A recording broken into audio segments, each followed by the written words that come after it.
Senhoras e senhores, sejam muito bem-vindos ao Number Green. Eu sou o Pedro e vamos para mais um vídeo. No vídeo de hoje vamos falar sobre a história da gloriosa Porsche, a famosa marca alemã que encanta o mundo todo até hoje, mas tem uma história até complexa de contar e vocês vão descobrir sobre ela agora. A Porsche ela é, com certeza, uma das maiores e mais históricas marcas do automobilismo hoje, mas ela tem uma história bem conturbada até chegar nesse ponto, principalmente devido à ligação com o nazismo e à crise pós-Segunda Guerra Mundial que colocaram tudo isso em jogo. Mas a gente tem aqui dois responsáveis que fizeram tudo isso na realidade, que é o próprio Porsche, Ferdinand Porsche, e seu filho, que elevaram a marca de forma a ela ser o que ela é hoje. Então, mais uma vez, vamos entrar no mérito da pessoa em específico para poder contar toda a história da marca. Ferdinand nasceu em 1875, isso lá da época que os portugueses ainda tentavam enrolar a gente. Então a história disso tudo se inicia há muitos e muitos anos atrás. A família toda já era ligada a esse mundo do automobilismo, tanto que o seu pai era mecânico e ele desde pequeno já mostrava muita aptidão para lidar com essas coisas. Mas no caso dele não se resumia somente a isso. Ferdinand também era muito fã da eletricidade, inclusive com 18 anos ele foi contratado já para trabalhar numa grande empresa desse ramo. Ele até ficou alguns anos lá, se desenvolveu, aprendeu bastante coisa, mas depois ele foi trabalhar com uma fábrica de automóveis também. E alguns anos depois ele consegue juntar essas duas coisas e faz o que para mim já é algo sensacional, que ele cria o primeiro modelo de automóvel que mistura a tecnologia através da gasolina e através da eletricidade para poder mover o carro. Então, hoje a gente fala muito claramente da tecnologia híbrida, é uma nobre de uma realidade. Talvez esteja até ficando um pouquinho para trás, perdendo espaço para os carros 100% elétricos, mas isso a gente estava falando lá no comecinho de 1900, tipo muitos anos atrás. Então vocês vão perceber nessa história da Porsche que Ferdinand já pensava muito à frente do seu tempo, e a Porsche até hoje ela é sim muito à frente do seu tempo em vários quesitos. Mas voltando à história do carro, infelizmente ele acabou não conseguindo avançar com essa ideia, porque na época os componentes ainda eram muito caros e isso se tornava então completamente inviável. Então ele começou a fazer carros para corrida, começou a querer mexer um pouquinho mais com esse mundo, já que essa primeira ideia não tinha dado certo. E em 1905 ele já recebe um prêmio de engenharia lá na Áustria, um prêmio muito famoso, que de fato reconheciam quem eram os melhores engenheiros da época. E ele então começou a ganhar muito destaque, começou a chamar a atenção de muitas montadoras, de muitos locais de trabalho nesse período. No entanto, a empresa que ele trabalhava acabou indo à falência e ele ficou desempregado nesse período. Mas dessa vez foi um desempregado que foi muito bom, muito benéfico para ele. Então o que acontece nessa história? Ele pensou, poxa, né, tô aqui meio que sem fazer nada, quero colocar alguns projetos em prática e tudo mais. E aí que surge a Porsche. Mas não a Porsche ainda como a gente conhece, mas surgiu a Porsche que inicialmente atuava na parte de design e de consultoria de veículos. E só em 1933 que ele realmente decide criar uma subsidiária para poder construir carros, botar eles para correr na pista, e logo um ano seguinte, uma das máquinas criadas por ele já bate 3 recordes mundiais, chamando a atenção de muita gente e fazendo muito sucesso de fato. E esse carro que bateu esses recordes foi um sucesso tão grande na época que tem conceitos criados por Ferdinand nesse cenário que são utilizados na Fórmula 1 até hoje, para você ver o nível do impacto que o Ferdinand já tinha naquela época.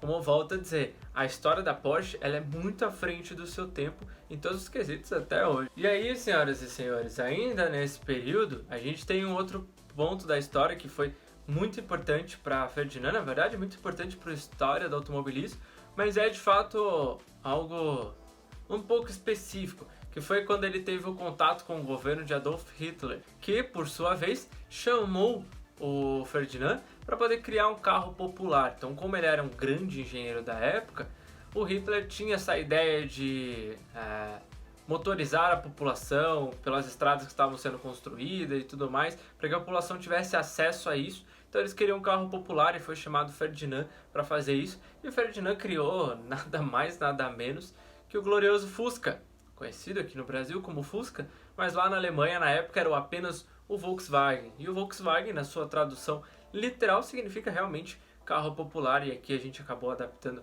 para o glorioso Fusca, mas falamos do mesmo carro. E assim, é inegável, o Fusca é parte da história do automobilismo. Então o Ferdinand ele já começa a demonstrar para o mundo a sua importância para esse mercado através dessa parceria não muito feliz para uma das partes, mas como vocês podem imaginar, se envolver com Adolf Hitler não é uma coisa que traz só sucesso para um homem, né? Pelo contrário, após o final da Segunda Guerra, Ferdinand foi preso na França, onde passou 20 meses na cadeia, preso como criminoso de guerra e responsável por ajudar a fazer também armas e tanques durante a Segunda Guerra. Então tem esse peso bem pesado na história da Porsche também, e de fato foi algo que marcou, por isso a gente tem esse parâmetro, mas isso não apaga a história que a Porsche construiu, até porque não foi construída e baseada nesses pontos ideológicos, mas sim numa forma de evoluir profissionalmente dentro de um cenário que hoje, olhando historicamente, não foi muito agradável para a população. Mas isso de fato não vem ao caso. O fato é que nesse período o filho dele assumiu a gestão da Porsche e quis criar algo que levasse o nome da família.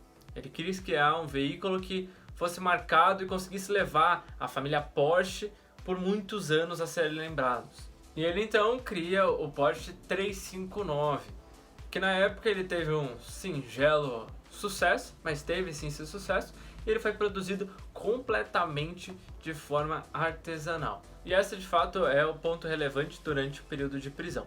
Na pós-prisão de Ferdinand, muitas coisas aconteceram que não foram muito boas para eles. Então eles tiveram vários problemas financeiros, as suas empresas não poderiam ser vendidas por embargos, foi muito travado e os bancos não queriam emprestar dinheiro para ele também. Então ele se viu num, o que eu faço agora?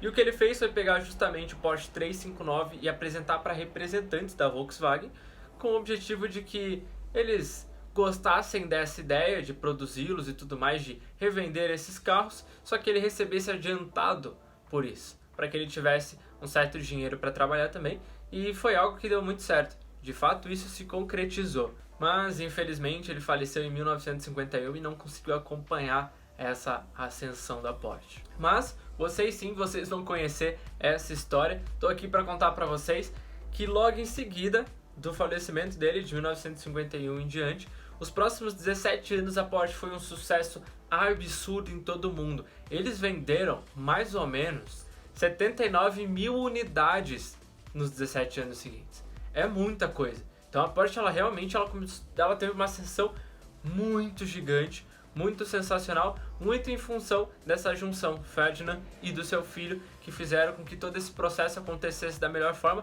e não fosse pausado mediante diversos acontecimentos. A Porsche ela tinha tudo para parar em vários momentos. Ela poderia ter parado antes da Segunda Guerra, ela poderia ter parado pós Segunda Guerra, ela poderia ter parado durante o tempo de prisão, pós o tempo de prisão, quando não tinha dinheiro para nada, e eles tentaram e no fim a gente tem esse resultado. Então nesses próximos 17 anos a gente tem um sucesso absoluto, mas novamente eles têm que se reinventar. E já não bastasse esse sucesso de venda, eles ainda começaram a receber nessa época também os valores pelos Fuscas vendidos. Então todos os Fuscas vendidos, uma porcentagem ia para a Porsche. Com todo o direito, com certeza, foi a Porsche que idealizou tudo isso, né? Mesmo que foi Ferdinand é a Porsche, então a gente segue nessa mesma linha de raciocínio. Então, junto com essas vendas enormes, mais esse valor entrando, a Porsche conseguiu se estabilizar, conseguiu crescer e evoluir de uma forma muito interessante. E aproveitando essa oportunidade financeira que ganharam, seu filho resolveu então se aventurar para o mundo das competições, para o mundo das corridas. E isso talvez foi uma das melhores coisas que ele decidiu fazer, porque quando a gente fala de Porsche, a gente não pode deixar esse lado de fora. Tanto que a Porsche ela tem mais de 24 mil vitórias em toda a sua história. A Porsche é sim uma das maiores campeãs da pista em toda a história do automobilismo, o que é completamente fantástico, mas foi graças a esse momento de segurança que seu filho pôde se aventurar um pouquinho mais e, consequentemente, assim como outras marcas, assim como na história da Ferrari que foi contada no vídeo passado, você tem o mundo olhando mais para essa marca, onde tem uma união entre a qualidade e a velocidade, a adrenalina, o desejo, que instiga muitas pessoas a desejarem ter um carro dessa marca. Então a Porsche realmente consegue evoluir, Mas aí, né, crescimento vai, crescimento vem, vitória aqui, corrida ali, beleza, e aí? E continuamos naquele mesmo carro? Sim.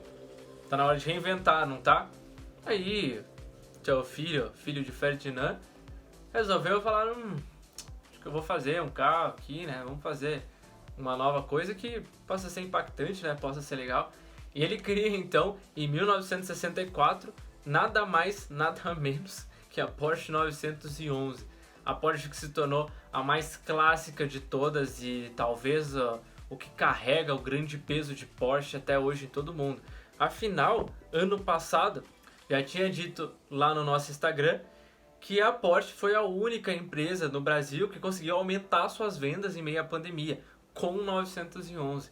O 911 foi um dos carros da linha luxo, da linha importada, mais vendidos. Então, se isso não é história, mais uma vez, a gente ainda não está sabendo o que é história, porque o 911 é sim um dos mais icônicos, se não mais icônico carro já produzido por uma dessas empresas de automobilismo. Mas, como em todas as histórias, nem tudo são flores.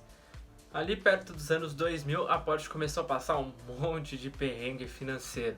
E daí, eles mais uma vez, à frente do tempo, tomaram uma decisão sensacional, que foi a criação de um utilitário, de um carro onde eles pudessem unir essa linha da Porsche de velocidade, de adrenalina, de esportividade, só que para que mais pessoas pudessem usufruir desse carro junto com a família, junto com mais integrantes e não só os clássicos carros de 2 lugares. Então eles resolvem criar a Porsche Cayenne, que na época gerou muita discussão, muito conflito. Como é que uma empresa como essa faz um SUV? E na época SUV nem era badalado, a gente nem falava de SUV, e a Porsche resolveu criar um que, desavenças à parte com vários puristas, fãs da marca, foi um enorme sucesso, foi um grande sucesso mesmo, e isso impulsionou a marca para que pudesse voltar a ter segurança para suas novas criações, para essa linha de competição e tudo mais. E isso a gente está falando, pessoal, dos anos 2000. Hoje a gente fala de SUV como uma realidade. Lamborghini lançou recentemente a Urus, que é uma obra fantástica da engenharia, que até foi criado um espaço diferente para ela, não é nem só um SUV, é um SUV, vou falar na história da Lamborghini sobre também, mas fato é que hoje não só a Lamborghini, mas a Maserati criou o Levante, a Ferrari tem o projeto, possível puro sangue, então isso tudo está se tornando uma realidade, o que a Porsche fazia lá nos anos 2000 já lá em 2001, 2002. Então a Porsche sempre foi completamente à frente do seu tempo, e isso deu tanto certo que depois foi criado também o Panamera, que por mais que não seja um SUV, segue uma tendência um tanto quanto parecida desse sedã, que para levar a família, para usar no dia a dia e tudo mais, que também é outro grande sucesso, né? Mas até aproveitando o gancho, se vocês querem mais exemplos de Porsche à frente do tempo, vou vir com mais um agora, então vamos vir mais próximo do nosso ano atual, o Porsche Taycan, que é o primeiro carro 100% elétrico da marca. E é de fato um dos primeiros carros 100% elétrico das grandes marcas de esportividade do mundo. E o Taycan é um completo sucesso hoje, também outra realidade. A gente já falou de lançamentos recentes como o Audi e-tron e outros veículos elétricos que vêm com essa mesma proposta. Se você não viu isso, eu postei lá no Instagram da Number Green, a gente posta bastante coisa, bastante notícia sobre. Mas fato é que agora estão lançando outros, a Porsche já tinha lançado já. O Taycan ele já é uma realidade, o Taycan ele já tem várias versões, o Taycan anda pelas ruas do Brasil atualmente.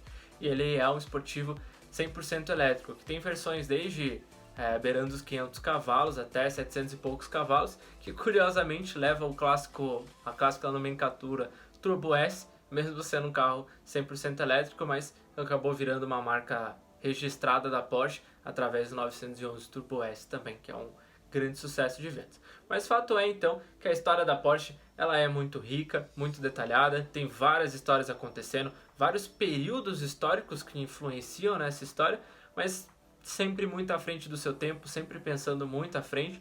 Então, quando a gente fala de lançamento Porsche, a gente sempre espera algo muito único, algo que eles vão dar o primeiro passo e depois a gente vê isso como realidade. E é isso, meus amigos. Falando de Porsche, vai ser sempre algo histórico, algo icônico, algo surpreendente.